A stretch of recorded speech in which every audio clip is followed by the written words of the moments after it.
ప్రేక్షకులందరికీ నమస్కారం. టీవీ5 వారు మొట్టమొదటిసారిగా రూపొందిస్తున్నటువంటి న్యూస్ సెన్స్ అనేటువంటి కార్యక్రమానికి స్వాగతం, సుస్వాగతం.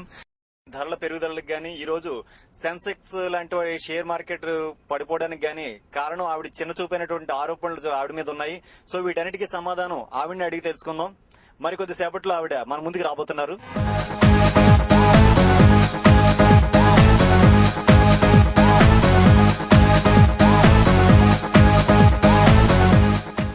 ఇటువంటి వివాదాస్పదమైనటువంటి వ్యాఖ్యలు కారణమైనటువంటి లక్ష్మీదేవి గారు మరికొద్ది సేపట్లో మన ముందుకు రాబోతున్నారు. ఆవిడ అడిగి మరిన్ని విషయాలు మనం తెలుసుకుందాం.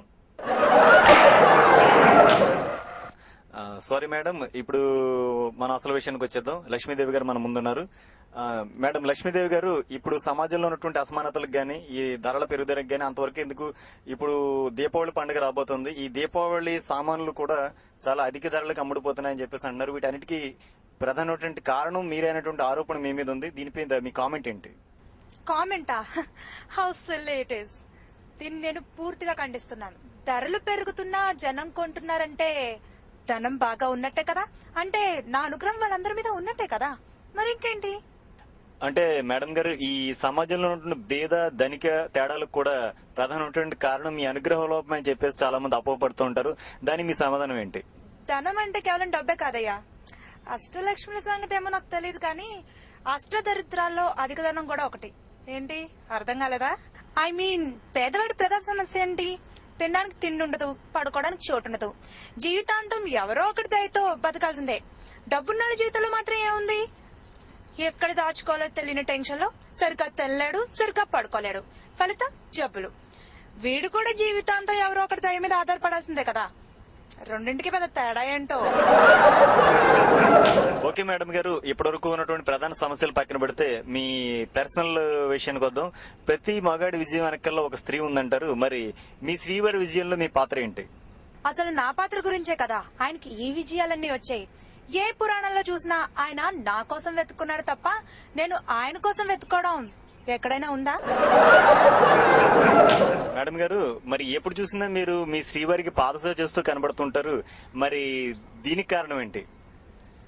యూనో, ఎక్కడ పట్టుకుంటే పని అవుతుందో ఆ రోజుల్లోనే మాకు బాగా తెలుసు. అయినా పదను పెట్టాల్సిన బుర్రకే కదా. మేడం గారు, ఇప్పుడు వెంకటేశ్వర స్వామి గారు మిమ్మల్ని వివాహం చేసుకోవడానికి అప్పు చేశారని, ఆ అప్పు తాలూకా వడ్డీ ఎప్పటికో కడుతున్నారని చెప్పేసి చెప్తూ ఉంటారు కదా. మరి సాక్షాత్తు లక్ష్మీదేవిని ఆయన వివాహం చేసుకున్నారు. మరి ఇంకా ఈ వడ్డీ కట్టడానికి గల కారణం ఏంటో వివరిస్తారా? అసలు నన్ను పెళ్లి చేసుకున్నాకే కదా ఆ వడ్డీ అన్న కడుతున్నది. ఆయన ఈ ప్రశ్న నన్నే ఎందుకు అడుగుతున్నారు? ఆ భూదేవిని కూడా ఆయన చేసుకున్నాడు కదా. వెళ్ళి ఈ ప్రశ్న ఏదో ఆవిడ అడగండి. Just a minute. Hello, Venky Venky, చెప్పు. నో నో నో నో, నీ టాపిక్ ఏం కాదు. అబ్బా, కాంట్రవర్సీ ఏం లేదు, నేను చూసుకుంటాను కదా. ఆన్ ది వే బాబా, వచ్చేస్తున్నా. ఓకేనా, బాయ్. ఏంటయ్యా, మీకు వేరే పని ఏం లేదా? ఎప్పుడు చూసినా మా గురించి ఆలోచిస్తారా? ఇప్పటి వరకు మేము విడిపోయి కలుసుకున్న పురాణాలు చాలు, నువ్వేం కొత్తగా పురాణాలు ఏం క్రియేట్ చేయక్కర్లేదు. అయినా ఎక్కడ చూసినా మా ప్రైవసీ మ్యాటర్స్ తప్ప మీకు వేరే టాపికే దొరకదా? మా కథలపై మాకు కాపీ రైట్స్ కావాలని మీడియా పరంగా డిమాండ్ చేస్తున్నాను. మేడం గారు, ఇప్పుడు ప్రపంచ ఆర్థిక వ్యవస్థతో పాటు భారతదేశంలో ఉన్న ఆర్థిక వ్యవస్థ కూడా అతలాకుతలంగా సంక్షోభంలో ఉంది. ఇప్పుడు దీనికి ప్రధానమైనటువంటి కారణం మీ చిన్న చూపు అని చెప్పేసి మీ భక్తులు వాపోతున్నారు. దానికి మీ సలహాలు, సంప్రదింపులు, సూచనలు ఏమైనా ఉన్నాయా? ఏదైనా మితంగా చేస్తే బాగుంటుందయ్యా. అమితంగా చేస్తే ఇదిగో ఇలాగే ఉంటుంది. 10 రూపాయలు పెడితే లాభం వచ్చింది కదా అని లక్షలు పెడితే నేను మాత్రం ఏం చేస్తాను? చూస్తూ కూర్చుంటాను. మేడం గారు, మా ఆహ్వానాన్ని మన్నించి మీరు ఎంతో శ్రమకి వచ్చి ఇక్కడికి విచ్చేశారు.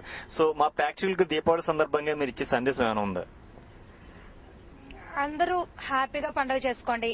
First of all happy Diwali to all years. పిల్లలు టపాసులు కాల్చేటప్పుడు పెద్దలు జాగ్రత్త వహించండి. మీకున్నది 10 మందితో పంచుకోండి. ఆనందంగా జీవించండి, ఆనందంగా ఉండండి. ఎక్కడ ఆనందం ఉంటే అక్కడ నేను ఉన్నట్టే. ఇప్పటివరకు మనం లక్ష్మీదేవి గారు ఇచ్చినటువంటి సలహాలు, సూచనలు విన్నాం. సో మరోసారి మరిన్ని విశేషాలతో కలుద్దాం. అప్పటి వరకు సైనింగ్ ఆఫ్, సూర్య.